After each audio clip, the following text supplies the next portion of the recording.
Boire au torrent 560. Aujourd'hui, j'aimerais lire avec vous l'Évangile de Luc, chapitre 11, du verset 5 au verset 13.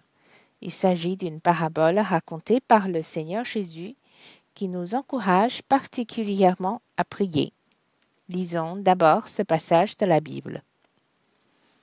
Il leur dit encore, « Si l'un de vous a un ami et qu'il aille le trouver au milieu de la nuit pour lui dire, « Ami, prête-moi 3 pains, car un de mes amis est arrivé de voyage chez moi, et je n'ai rien à lui offrir. » Et si, de l'intérieur de sa maison, cet ami lui répond, « Ne m'importune pas, la porte est déjà fermée, mes enfants et moi sommes au lit, je ne puis me lever pour te donner des pains. » Je vous le dis, même s'il ne se levait pas pour les lui donner parce que c'est son ami, il se lèverait à cause de son importunité et lui donnerait tout ce dont il a besoin. Et moi, je vous dis, demandez et l'on vous donnera, cherchez et vous trouverez, frappez et l'on vous ouvrira. Car quiconque demande reçoit, celui qui cherche trouve, et l'on ouvre à celui qui frappe. Quel est parmi vous le père qui donnera une pierre à son fils s'il lui demande du pain? Ou s'il demande un poisson, lui donnera-t-il un serpent au lieu d'un poisson?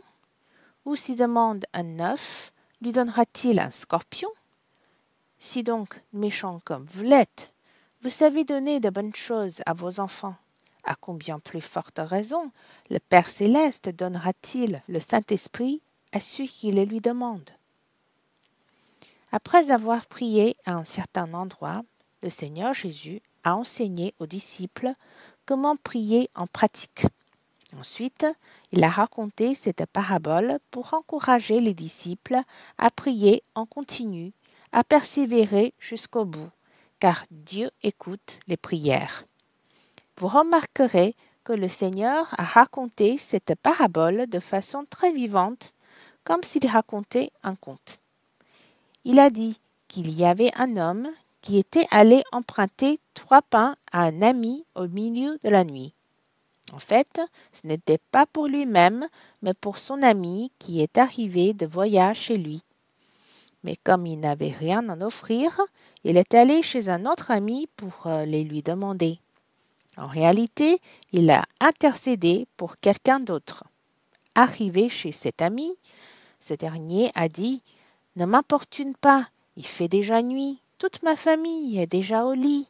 Si je me lève pour te donner les pains, je vais réveiller tout le monde. » Au début, cet ami avait refusé. Mais finalement, qu'est-ce qui s'est passé? Cet ami a insisté jusqu'à l'obtenir. Il n'a pas abandonné. Le Seigneur Jésus a donc dit que si on rencontrait une telle situation, même si celui qui frappe à la porte n'est pas notre ami, on lui donnera ce qu'il demandera parce qu'on ne voudra pas être importuné. Il a insisté jusqu'à la fin sans savoir le temps que cela prendra. Ensuite, du verset 9 à 13, le Seigneur a parlé du corps du Père, Abba. Nous sommes ses enfants. Lorsque nous prions, à combien plus forte raison Abba aime nous écouter et nous exaucer. Comparé au Père de ce monde, à combien plus forte raison le Père céleste est encore mieux. Le Seigneur nous encourage de demander plus souvent à Abba, ne pas abandonner ni se décourager. Abba aime beaucoup nous écouter prier. En fait, juste après, le Seigneur a raconté une autre parabole semblable à celle-ci, nous demandant de prier avec instance. Il s'agit d'une veuve qui avait une partie adverse. Elle est venue voir un juge inique pour l'aider. C'est aussi pour nous dire de persévérer dans nos prières, ne pas abandonner ni se décourager. Dieu est un Dieu qui écoute les prières. Je crois que cette parabole est facile à comprendre. J'ai très envie de partager les points qui m'ont ému pendant ma lecture. D'abord, cet homme qui est parti chez un ami pour emprunter du pain au milieu de la nuit. Je suis très émue parce qu'il a intercédé pour un ami en demandant du pain. Il a insisté jusqu'à l'obtenir. Il a demandé à son ami avec instance. Il nous faut aussi être reconnaissants du fait que nous sommes entourés de beaucoup de frères et sœurs qui sont devenus nos intercesseurs. Voire des fois, ils sont encore plus pressants que nous. Ils prient, même pour les frères et sœurs, jusqu'aux larmes, comme si les besoins et les peines des frères et sœurs étaient les leurs. C'est un grand bonheur, car la bienveillance des frères et sœurs est difficile à rendre. Pour mon petit besoin, non seulement ils le prennent à cœur, mais ils agissent aussi pour m'aider. Non seulement ils prient pour moi, mais ils viennent aussi aux nouvelles. Il y a beaucoup d'expressions d'amour. Êtes-vous comme moi? Avez-vous aussi expérimenté l'amour des frères et sœurs envers nous? En effet, beaucoup de frères et sœurs prient pour nous. Certes, quand nous nous trouvons en difficulté, les frères et sœurs ont très envie de nous aider, mais ne savent pas comment ou sont dans l'impossibilité de le faire, mais leur prière et ce qu'ils donnent démontrent leur grand amour. En y pensant, même si l'on est toujours en difficulté, nous sommes quand même consolés. Par ailleurs, ce passage me rappelle vraiment le besoin de prier, de dépendre du Seigneur et de ne pas compter sur soi-même. Je ne suis pas capable de porter les besoins des frères et sœurs et les miens. J'ai besoin de les confier au Seigneur et le prier. D'autant plus qu'il y a la bataille spirituelle. Je souhaite pouvoir progresser dans la prière, prier avec instance, sans me décourager. Ce n'est pas que cela ne plaise pas à Dieu de nous donner des choses, mais il y a le diable. Dans le verset 13, il dit « À combien plus forte raison le Père céleste donnera-t-il le Saint-Esprit à ceux qui le lui demandent ?»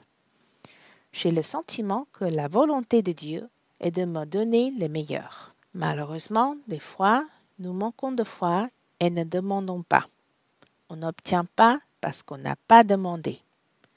Lorsque nous demandons, il faut le désirer ardemment de l'obtenir, désirer la main de Dieu. Ainsi, notre prière serait plus puissante. Je prie le Seigneur de me donner plus d'opportunités de prier avec les frères et sœurs.